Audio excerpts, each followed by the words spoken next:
श्री गणेशाय नमः। श्री जानकी वल्लभो विजयते।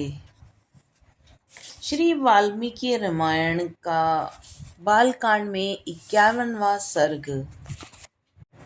शतानन के पूछने पर विश्वामित्र का उन्हें श्री राम के द्वारा अहिल्या के उद्धार का समाचार बताना तथा शतानन द्वारा श्री राम का अभिनंदन करते हुए विश्वामित्र जी के पूर्व चरित्र का वर्णन। परम बुद्धिमान विश्वामित्र जी की यह बात सुनकर महातेजस्वी महातपस्वी शतानंद जी के शरीर में रोमांच हो गया। वे गौतम के ज्येष्ठ पुत्र थे। तपस्या से उनकी कांति प्रकाशित हो रही थी। वे श्री रामचंद्र जी के दर्शन मात्र से ही बड़े विस्मित हुए। उन दोनों राजकुमारों को सुखपूर्वक बैठे देख शतानंद ने मुनि श्रेष्ठ विश्वामित्र जी से पूछा कि मुनि प्रवर, मेरी यशस्विनी माता अहल्या बहुत दिनों से तपस्या कर रही थी। क्या आपने राजकुमार श्री राम को उनका दर्शन कराया?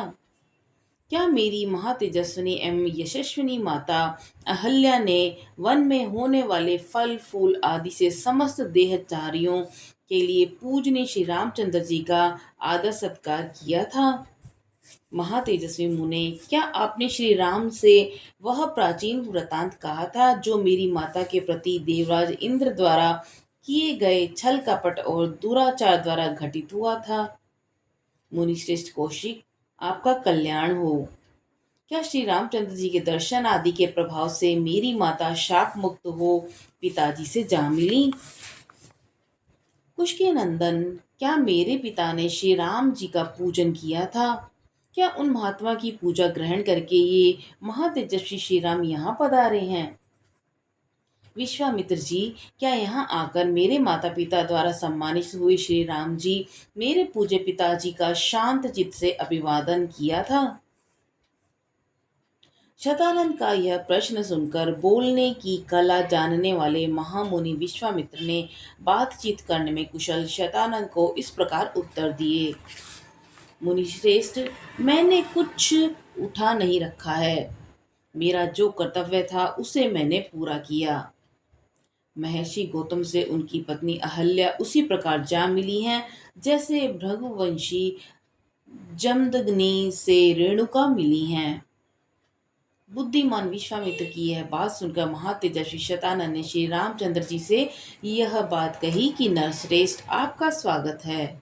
रघुनंदन, मेरा अहोभाग्य जो आपने किसी से पराजित न होने वाले महर्षि विश्वामित्र जी को आगे करके यहाँ तक पधारने का कष्ट उठाया। महर्षि विश्वामित्र के कर्म अचिंत्य हैं। ये तपस्या से ब्रह्म ऋषि पद को प्राप्त हुए हैं। इनकी कांति असीम है और ये महातेजस्वी हैं। मैं इनको जानता हूँ। ये जगत के परम आश्रय हितैषी हैं। श्री राम, इस पृथ्वी पर आपसे बढ़कर धन्याति धन्य पुरुष दूसरा कोई नहीं है, क्योंकि कुशकी नंदन विश्वामित्र आपके रक्षक हैं, जिन्होंने बड़ी भारी तपस्या की है। मैं महात्मा कौशिक के बल और स्वरूप का यथार्थ वर्णन करता हूँ। आप ध्यान देकर मुझसे यह सब सुनिए। ये विश्वामित्र पहले एक धर्मात्मा राजा थे। इन्होंने शत्रुओं के दमन पूर्वक दीर्घ काल तक राज्य किया और ये धर्मज्ञ और विद्वान होने के साथ ही प्रजा वर्ग के हित साधन में तत्पर रहते थे। प्राचीन काल में कुश नाम से प्रसिद्ध एक राजा हो गए हैं। वे प्रजापति के पुत्र थे और कुश के बलवान पुत्र का नाम कुशनाभ हुआ। वह बड़ा ही धर्मात्मा था। कुशनाभ के पुत्र गादी नाम से विख्यात थे। उन्हीं गादी के महातेजस्वी पुत्र ये महामुनि विश्वामित्र हैं। महातेजस्वी राजा विश्वामित्र ने कई हजार वर्षों तक इस पृथ्वी का पालन तथा राज्य का शासन किया। एक समय की बात है, महातेजस्वी राजा विश्वामित्र सेना एकत्रित कर एक अक्षौहिणी सेना के साथ पृथ्वी पर विचरने लगे। वे अनेकानेक नगरों, राष्ट्रों, नदियों, बड़े बड़े पर्वतों और आश्रमों में क्रमशः विचरते हुए महर्षि वशिष्ठ के आश्रम पर आ पहुंचे। जो नाना प्रकार के फूलों, लताओं, वृक्षों से शोभा पा रहा था।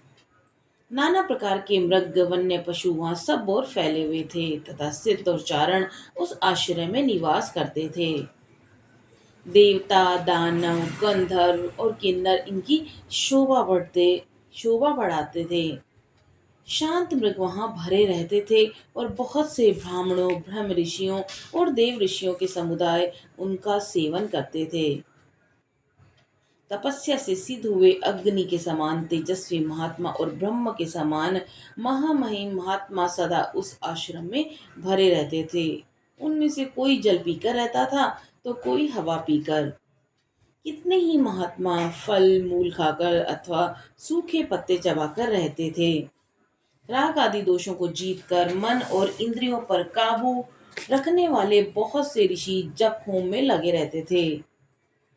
वालखिल्य मुनिगण और अन्य नए वेखानस महात्मा सब और उस आश्रम की ओर शोभा बढ़ाते थे। इन सब विशेषताओं के कारण महर्षि वशिष्ठ का वह आश्रम दूसरे ब्रह्मलोक के समान जान पड़ता था। विजयी वीरों में श्रेष्ठ महाबली विश्वामित्र ने उसका दर्शन किया। इस प्रकार श्री वाल्मीकि निर्मित आर्ष रामायण आदि काव्य के बाल कांड में 51वां सर्ग पूरा हुआ। जय श्री राम।